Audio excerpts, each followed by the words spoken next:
just want you to take one more look around right quick before I start. This is influence. It's so powerful to me. This is influence. I'm going to try to be as short as I can, Mama. Promise. I once heard a pastor say, the impact that you have on this earth is directly correlated with your intimacy with God. To me, that speaks so much to Kobe. Intentional, encouraging, influential. Those are three words that continued to come to my mind as I thought about what I wanted to say about Kobe. Kobe was always my family. Jayla, Mama, y'all will always be my family. You know that, always. I wanted to take a second to talk about homegoing ceremonies, funerals, because that was very important to Kobe. Obviously, he wrote his in advance. So that tells you that was important to him. We used to have conversations about that. I think funerals are a profound presentation of one's past life. Funerals tell you a lot about who a person was and what they lived for. And I challenge you to consider that when you wake up in the morning, when you go to sleep at night. Kobe did. He thought about that, and that's why his influence was so valuable. What will your funeral look like? As I was heartbroken to hear the news, I began to be overjoyed with the fact that I know that Kobe has reached his ultimate goal of seeing Jesus face to face. That's what he lived his life to do. I can tell you as a testament to his life that I would 100% not be where I am today without Kobe Christian. I watched and led in FCA with him as Kobe took FCA from maybe 10 to 15 people in the classroom to moving it to the facility and us having around 300 students. That's influence. I think there's so much that we can learn from Kobe Christian's life today. And I think the one thing that I wanted to point out was that he lived his life in a way that furthered the kingdom. Sometimes I think we get that confused and we think that's only the job of a minister or a preacher.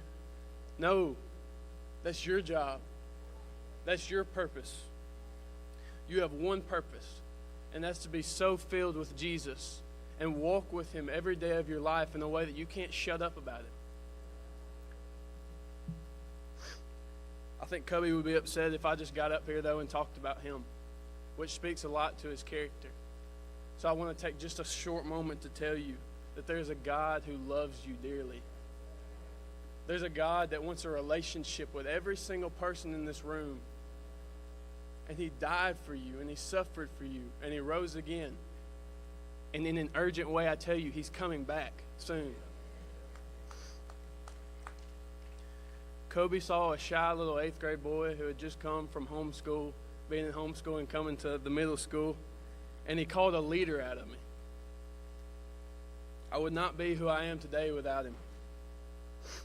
I think the other part of our purpose that we often forget, that Kobe never forgot, is it's not just about us making disciples, but it's about us discipling disciples. We don't just make them and leave them. We disciple them. We continue to walk with them every day. That's something that Kobe did so well. He constantly encouraged everyone in this room. We must understand the urgency of our mission. We must understand that a time is coming when Jesus will come back.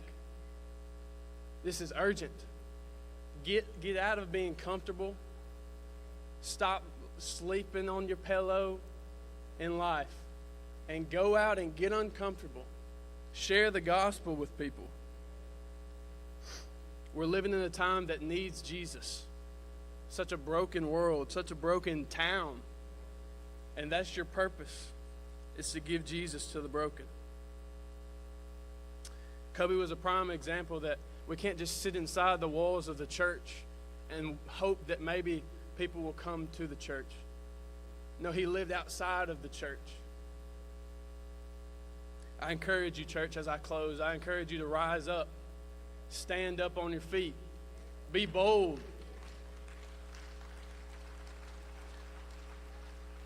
Every moment matters. This is not about you. This is about him. Kobe knew that. He lived his life in that way. So in closing, I want to read one verse to you, 2 Timothy 4, 7 through 8. It says, I've fought the good fight. I hear Kobe saying these words to me. I hear him saying them to me. I've fought the good fight. I've finished the race. I kept the faith. Now there is in store for me a crown of righteousness, which the Lord, the righteous judge, will award me on that day. And not only to me, but also to those who have longed for his appearing. I used to love to watch Kobe worship. He worshiped with his whole heart. Every time he worshiped, he laid himself down and he gave himself to the Father. So in closing, I want to tell you, can't you see him now? Now he's not just in the church building. He's in front of the throne room of God and he's worshiping. He's worshiping to the God that he gave 24 years of life to. So I challenge you, be different, stand out. God bless y'all. I love you.